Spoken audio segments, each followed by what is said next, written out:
Setiap kali Anda belanja online, kirim pesan, atau bahkan sekedar nyambung ke Wi-Fi, sebetulnya ada sebuah kekuatan tak terlihat yang diam-diam melindungi Anda. Kekuatan itu adalah kriptografi.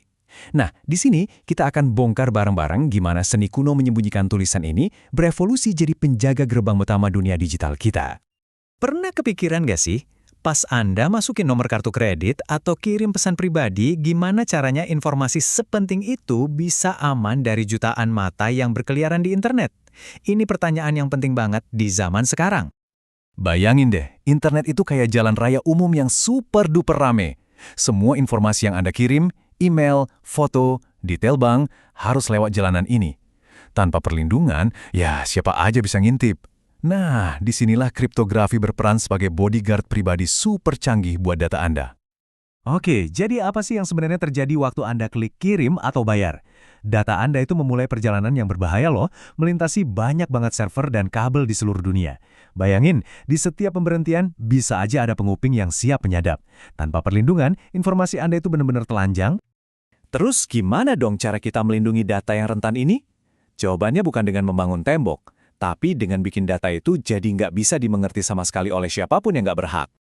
Disinilah letak kejeniusan kriptografi, mengubah informasi berharga jadi sekumpulan kode rahasia yang nggak bisa dibaca. Jadi, apa sih kriptografi itu? Namanya aja udah keren ya kan? Dari bahasa Yunani kuno, tulisan tersembunyi. Prosesnya itu sebenarnya simpel. Kita ambil data yang bisa dibaca, sebut aja plain text, terus kita acak-acak jadi ciphertext, yang kelihatannya kayak omong kosong doang. Cuma orang yang tepat yang bisa mengubahnya kembali seperti semula. Nah, ada dua cara utama buat melakukan pengacakan ini. Kita mulai dari yang pertama dan yang paling gampang dipahami, enkripsi simetris. Metodenya ini kuat banget, tapi punya satu kelemahan yang fatal. Yuk kita lihat apa itu. Kalau pakai enkripsi simetris, pengirim dan penerima itu pakai satu kunci rahasia yang sama persis.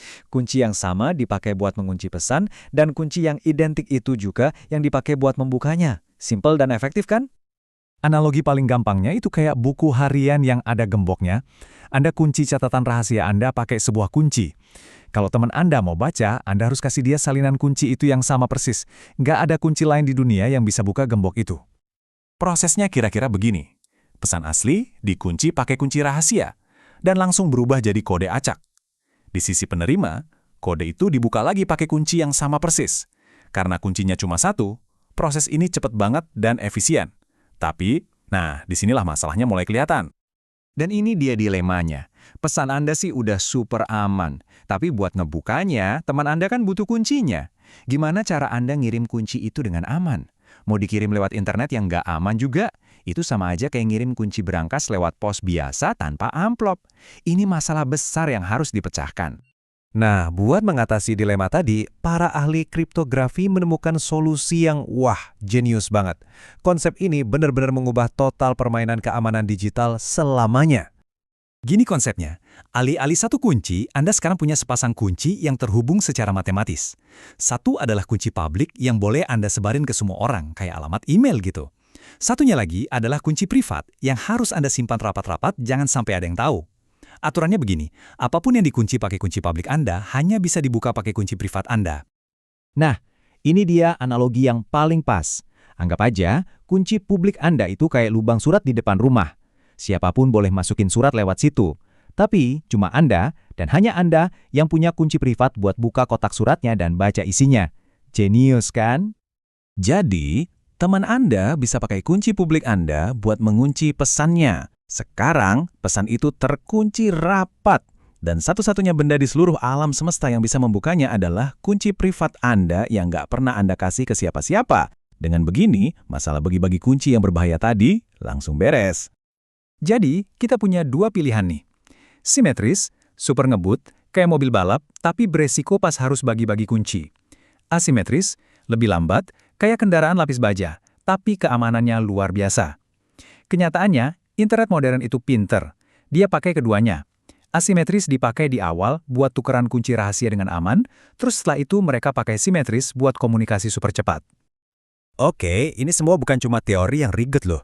Kriptografi itu pahlawan tanpa tanda jasa yang bekerja di belakang layar setiap hari. Anda itu pakainya terus-terusan, mungkin tanpa sadar sama sekali. Tiap kali Anda lihat ada ikon gembok kecil dan tulisan HTTPS di browser pas lagi belanja, itu kriptografi yang lagi kerja. Koneksi Wi-Fi Anda yang aman di rumah, itu juga kriptografi.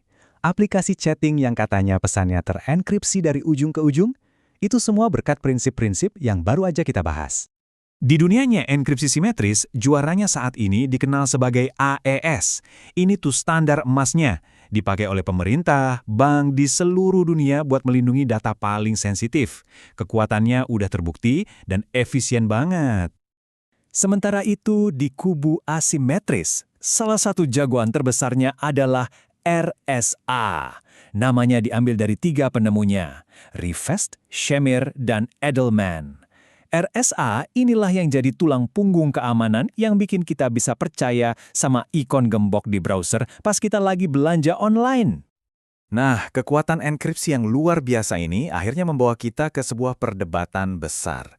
Karena enkripsi ini jago banget menyembunyikan rahasia, beberapa pemerintah menuntut adanya pintu belakang, kemampuan untuk membuka enkripsi demi keamanan nasional. Konsep ini dikenal sebagai Government Access to Keys atau GAK. Disinilah privasi pribadi berbenturan langsung dengan keamanan negara.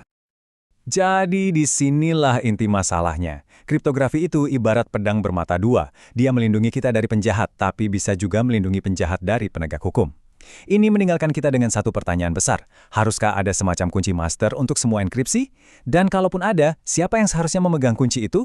Ini bukan lagi sekedar pertanyaan teknis, tapi pertanyaan fundamental tentang masa depan privasi dan keamanan di dunia digital kita.